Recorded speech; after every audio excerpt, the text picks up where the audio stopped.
Hello guys welcome back to Vamshi talks. ఇలాంటి IPL and SRH updates అన్ని తెలుసుకోవాలంటే ఇప్పుడే ఛానల్ని సబ్స్క్రైబ్ చేసుకోండి. ఇంకా వీడియోకి వెళ్లే ముందు ఒక లైక్ చేయండి ఫ్రెండ్స్. ఇంకా మనం డైరెక్ట్ గా వీడియోలోకి వెళ్లే ముందు మన లాస్ట్ వీడియోలో మీకు ఒక ఇంట్రెస్టింగ్ క్వశ్చన్ అయితే అడిగా. ఎస్ఆర్హెచ్ టీం నుంచి ఇషాన్ కిషన్ అయితే తన మొదటి సెంచరీ అయితే కొట్టాడు. ఆ సెంచరీ ఎన్ని బాల్స్ లో కొట్టాడని అడిగితే మాక్సిమం ప్రతి ఒక్కరు కరెక్ట్ ఆన్సర్ ఇచ్చారు ఆ క్వశ్చన్ కి. సో ఎవరైతే కరెక్ట్ ఆన్సర్ ఇచ్చారో వారందరికీ కంగ్రాట్స్. ఇంకా మెయిన్ గా ఆ వీడియోకి చాలా మంది కామెంట్స్ ఇచ్చారు. ఎంఐ టీం యొక్క అప్డేట్, సిఎస్కే టీం యొక్క అప్డేట్ అండ్ ఆర్సీబీ టీం యొక్క అప్డేట్స్ కూడా ఇవ్వని అడిగారు. సో దాని గురించి అయితే ఫుల్ డీటెయిల్ గా ఒక వీడియో అయితే చేద్దాం అనుకుంటున్నా. మెయిన్ గా ముంబై ఇండియన్స్ టీం అయితే చాలా స్ట్రాంగ్ గా ఉంది. సూర్యకుమార్ యాదవ్, హార్దిక్ పాండ్యా, బూమ్రా ఇలాంటి ప్లేయర్స్ తో పాటు రోహిత్ శర్మ, క్వింటన్ డికాక్ వీళ్ళందరూ కలిస్తే మాత్రం ఈ సీజన్ కూడా one of the tough team గా మారిపోయింది ముంబై ఇండియన్స్. సో ఇవన్నిటి గురించి అయితే నెక్స్ట్ వీడియోస్ లో క్లారిటీగా మాట్లాడుకుందాం. అందుకే నెక్స్ట్ ఏ టీం గురించి డీటెయిల్ గా మాట్లాడుకోవాలనుకుంటున్నామో కింద కామెంట్ చేయండి. ఇంకా మన డైలీ రొటీన్ గా ఈ రోజు ఇంకో ఇంట్రెస్టింగ్ క్వశ్చన్స్ అయితే మేము ముందుకు వచ్చా. ఈ క్వశ్చన్ అయితే ట్రావిస్ హెడ్ గురించి అయితే అడుగుతున్నా. ట్రావిస్ హెడ్ ఎస్ఆర్ఎస్ టీమ్ లోకి వచ్చిన first match Mumbai Indians versus SRS team మధ్య జరిగింది. ఆ మ్యాచ్ లోనే ఆరెంజ్ ఆర్మీ అయితే హిస్టరీ క్రియేట్ చేసిందని చెప్పాలి. హైయెస్ట్ టోటల్ చేయడంలో నెంబర్ 1 టీమ్ గా మారింది ఎస్ఆర్హెచ్. ఇంకా ఆ మ్యాచ్ లో ట్రావిస్ హెడ్ టోటల్ గా ఎన్ని రన్స్ స్కోర్ చేశాడో కింద కామెంట్ చేయండి. This is your question. ఇంకా మనం డైరెక్ట్ గా వీడియోలోకి వెళ్తే ఈ వీడియోలో అయితే ఎస్ఆర్ఎస్ టీం యొక్క ఫుల్ అప్డేట్స్ గురించి తెలుసుకుందాం. మెయిన్ గా ఇషాన్ కిషన్, అభిషేక్ శర్మ, నితీష్ కుమార్ రెడ్డి ఇంకా ఈ టాప్ 3 ఇండియన్ ప్లేయర్స్ అయితే ఎలాంటి ఫామ్ లో ఉన్నారు. ఇంకా మన మెయిన్ పాయింట్ గా ప్యాట్ కమిన్స్ ఐపీఎల్ 2026 ఆడబోతున్నాడా, ఇంకా ఎస్ఆర్ఎస్ బౌలింగ్ యూనిట్ ఎలా ఉంది, ఇంకా ఇలా ఫుల్ ఎస్ఆర్ఎస్ టీం యొక్క అప్డేట్స్ అయితే మేము ముందుకు వచ్చాం. ఇంకా మన ఫస్ట్ పాయింట్ గా అభిషేక్ శర్మ, ఇషాన్ కిషన్ అండ్ నితీష్ కుమార్ రెడ్డి గురించి అయితే మాట్లాడుకుందాం. ముందుగా అభిషేక్ శర్మ విషయానికి వస్తే న్యూజిలాండ్ 5 T20 సిరీస్ అయితే కంప్లీట్ అయ్యాయి. ఈ టోటల్ సిరీస్ లో అభిషేక్ శర్మ దగ్గర నుంచి అయితే హైయెస్ట్ స్ట్రైక్ రేట్ చూసి అన్ని మ్యాచెస్ కలిపి టోటల్ గా 5 మ్యాచెస్ ఆడితే 182 రన్స్ అయితే చేశాడు. 45 యావరేజ్ ఉంది ఇదైతే బెస్ట్ యావరేజ్ అని చెప్పాలి అభిషేక్ శర్మకి. తను అలా అగ్రెసివ్ గా ఆడుతూ 45 యావరేజ్ మెయింటైన్ చేయడం అంటే చాలా గ్రేట్ అని చెప్పాలి అభిషేక్ శర్మకి. ఇంకా తన స్ట్రైక్ రేట్ విషయానికి వస్తే ఎగ్జాక్ట్ గా 249 స్ట్రైక్ రేట్ ఉంది. ఇది మామూలు విషయం కాదు అభిషేక్ శర్మకి. ఇంకా ఈ 182 రన్స్ లో ఆల్రెడీ 2 డక్అవుట్స్ అయితే అయ్యాడు. టోటల్ గా 182 రన్స్ చేశాడంటే ఫైనల్ ప్రొడక్ట్ రెడీ అయిందని చెప్పాలి ఎస్ఆర్హెచ్ టీమ్ కి. లాస్ట్ 2 ఇయర్స్ చూసిన అభిషేక్ శర్మకి ఇప్పుడు చూస్తున్న అభిషేక్ శర్మకి అయితే చాలా డిఫరెన్సే ఉంది. తన దగ్గర నుంచి ఎక్స్పీరియన్స్, గేమ్ మొమెంటం అన్ని కలుపుకొని ఐపీఎల్ 2026 కి అయితే రాబోతున్నాడు. తన దగ్గర నుంచి best batting and experience batting చూడబోతున్నాం ఈ సీజన్. ఇంకా మన సెకండ్ ప్లేయర్ విషయానికి వస్తే ఇషాన్ కిషన్ గురించి ఎంత ఎక్కువ మాట్లాడుకున్నా చాలా తక్కువే. రీసెంట్ గా ఇండియన్ టీం నుంచి సెంట్రల్ కాంట్రాక్ట్ పోగొట్టుకొని మళ్ళీ ఇండియన్ టీం కి అయితే ఎలాంటి కంబ్యాక్ ఇచ్చాడో మనం చూసాం. T20 వరల్డ్ కప్ లో నెంబర్ 1 ఓపెనర్ గా మారిపోయాడు ఇండియన్ టీం కి. మాక్సిమం తనే ఇండియన్ టీం కి అయితే ఓపెనింగ్ చేయబోతున్నాడు విత్ అభిషేక్ శర్మ.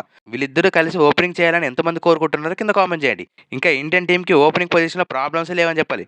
బట్ ఒక విషయం మాట్లాడుకోవాల్సిందే, సంజు శాంసన్ కి అయితే చాలా అవకాశాలు ఇచ్చారు. తను ఫెయిల్ అవడం వల్లనే ఇషాన్ కిషన్ కి అయితే ఛాన్స్ వచ్చింది. కానీ మళ్ళీ సంజు శాంసన్ కి కొన్ని ఛాన్సెస్ ఇస్తారా అనేది చూడాల్సి వస్తుంది. తను కూడా one of the greatest batsmen అని చెప్పాలి ఓవరాల్ వరల్డ్ లోనే. తనదైన రోజుల్లో మ్యాచ్ అయితే వన్ సైడ్ చేస్తాడు. బట్ తనైతే ఇప్పుడు ఫామ్ లో లేకపోవడంతో ఇషాన్ కిషన్ కి మెయిన్ ఓపెనర్ గా తెస్తారా, మరి లేదంటే ఫస్ట్ చిన్న చిన్న టీమ్స్ తో ఉంది కాబట్టి అప్పుడు మరి సంజు శాంసన్ కి ఛాన్సెస్ ఇస్తారా అని చూడాల్సి వస్తుంది. మీరేమనుకుంటున్నారు కింద కామెంట్ చేయండి. ఇషాన్ కిషన్ అండ్ అభిషేక్ శర్మ కాంబినేషన్ బాగుంటుందా, లేదంటే అభిషేక్ శర్మ అండ్ సంజు శాంసన్ కాంబినేషన్ బాగుంటుందా కింద కామెంట్ చేయండి. ఇంకా ఇషాన్ కిషన్ ని మెయిన్ ఓపెనర్ గా తీసుకోవడానికి కారణం ఏంటో చూద్దాం. టోటల్ గా తను ఆడిన 4 మ్యాచెస్ లోనే 215 రన్స్ చేశాడు విత్ 53 యావరేజ్. తన స్ట్రైక్ రేట్ విషయానికి వస్తే 231 స్ట్రైక్ రేట్ అంట ఇదేం స్ట్రైక్ రేట్ ఇషాన్ కిషన్ నుంచి బెస్ట్ బ్యాటింగ్ చూస్తున్నామని చెప్పాలి ఈ year. Last year SRH batting లో ఎక్కడైనా ప్రాబ్లం ఉందంటే అది ఒకటి Ishan Kishan and second player గా నితీష్ కుమార్ రెడ్డి మాత్రమే ఉండేవారు. వాళ్ళిద్దరు కూడా ఫుల్ ఫామ్ లోకి వచ్చారు ఇప్పుడు. మెయిన్ గా ఇషాన్ కిషన్ అయితే ఈ సంవత్సరం అయితే అదరగొట్టబోతున్నాడు, అదైతే పక్క. డొమెస్టిక్ లో మోర్ దెన్ 500 రన్స్ అండ్ ఇక్కడ జస్ట్ 4 మ్యాచెస్ లోనే 200+ రన్స్ చేసి అదరగొడుతున్నాడని చెప్పాలి. ఇంకా ఎస్ఆర్హెచ్ టీం బ్యాటింగ్ లో ఏ టీం కూడా ఆపలేదు. ఇంకా ఇండియా సిరీస్ గురించి మాట్లాడుకున్న కెప్టెన్ అయిన సూర్యకుమార్ యాదవ్ గురించి కూడా మాట్లాడుకోవాల్సింది. ఓవరాల్ ఈ సిరీస్ మొత్తంలో 5 మ్యాచెస్ ఆడితే 5 మ్యాచెస్ లో 242 రన్స్ అయితే చేసి విత్ యావరేజ్ 80. ఈ యావరేజ్ ఏంటి బై అలా ఉంది. ఇన్ని రోజులుగా ఇండియన్ ఫ్యాన్స్ అందరం చాలా భయపడ్డాం సూర్యకుమార్ యాదవ్ ఫామ్ గురించి. బట్ కరెక్ట్ టైంలో ఫామ్ కి వచ్చాడని చెప్పాలి సూర్యకుమార్ యాదవ్. ఇంకా ఇండియన్ టీం అయితే ఎవరు ఆపలేరు ఇలాంటి బ్యాటింగ్ తో. ఇంకా బౌలింగ్ లో కూడా హార్దిక్ పాండ్యా, వరుణ్ చక్రవర్తి, బూమ్రా, హర్షిత్ రాణా, హర్షదీప్ సింగ్ తో అదరగొట్టబోతుంది ఇండియన్ టీం. ఇంకా ఎంతమంది ఇండియన్ టీం వరల్డ్ కప్ గెలుస్తా అనుకుంటున్నారో కింద కామెంట్ చేయండి. ఇంకా మన నితీష్ కుమార్ రెడ్డి గురించి మాట్లాడుకున్నా. లాస్ట్ ఓడిఐస్ లో ఎలా ఆడాడో మనం చూసాం. విత్ బాల్ తో 8 ఓవర్స్ కంటిన్యూస్ గా వేస్తూ అండ్ బ్యాటింగ్ లో కూడా అదరగొట్టాడని చెప్పాలి. మెయిన్ గా తన 6 హిట్టింగ్ ఎలా ఉంటుందో మనం చూసాం. పెద్ద పెద్ద 6s కొడుతున్నాడు స్పిన్నర్స్ ని. సో ఈ సీజన్ కి అయితే నితీష్ కుమార్ రెడ్డిని ఫినిషింగ్ పొజిషన్ లో చూడబోతున్నాం ఎస్ఆర్హెచ్ తరపున. అండ్ బౌలింగ్ లో కూడా 6th బౌలర్ ఆప్షన్ కి చాలా మంచిగా యూజ్ అవుతాడు నితీష్ కుమార్ రెడ్డి. మరి చూడాలి ఈ సీజన్ తను ఎలా పర్ఫార్మెన్స్ ఇస్తాడు. ఇది టోటల్ అభిషేక్ శర్మ, ఇషాన్ కిషన్ అండ్ నితీష్ కుమార్ రెడ్డి యొక్క డీటెయిల్స్. ఇంకా మన సెకండ్ పాయింట్ విషయానికి వస్తే ప్యాట్ కమిన్స్ ఐపీఎల్ 2026 ఆడతాడా అనేది డౌట్ గా మారిపోయింది ఇప్పుడు. మొన్నటి వరకు ప్రతి SRH fan and cricket fan అయితే అందరం చాలా కాన్ఫిడెంట్ గా ప్యాట్ కమిన్స్ అయితే ఐపీఎల్ 2026 ఆడతాడని కన్ఫర్మ్ చేసుకున్నాం. కానీ ఇప్పుడైతే పెద్ద ట్విస్ట్ వచ్చిందని చెప్పాలి ప్యాట్ కమిన్స్ విషయం మీద. ఇంకా తను ఆడిన లాస్ట్ గేమ్ విషయానికి వస్తే England versus Australia Australia test match అయితే ఆడాడు. దాని తర్వాత మళ్ళా రెస్ట్ తీసుకున్నాడని చెప్పి న్యూస్ అయితే వచ్చింది. బట్ ఇప్పుడు వస్తున్న కన్ఫర్మేషన్ ఏంటంటే ఓవరాల్ టీ20 వరల్డ్ కప్ లో అయితే తనైతే రూల్డ్ అవుట్ అయిపోయాడు. మెయిన్ గా Australian cricket and Pat Cummins తన ఇంజరీతో రిస్క్ తీసుకోవద్దని కోరుకుంటున్నారు. ఇంకా ఐపీఎల్ 2026 స్టార్ట్ అవడానికి జస్ట్ 2 మంత్స్ ఉంది కాబట్టి ఈ 2 మంత్స్ లో తన బ్యాక్ ఇంజరీ నుంచి అయితే కోలుకుంటాడని అప్డేట్స్ అయితే వస్తున్నాయి.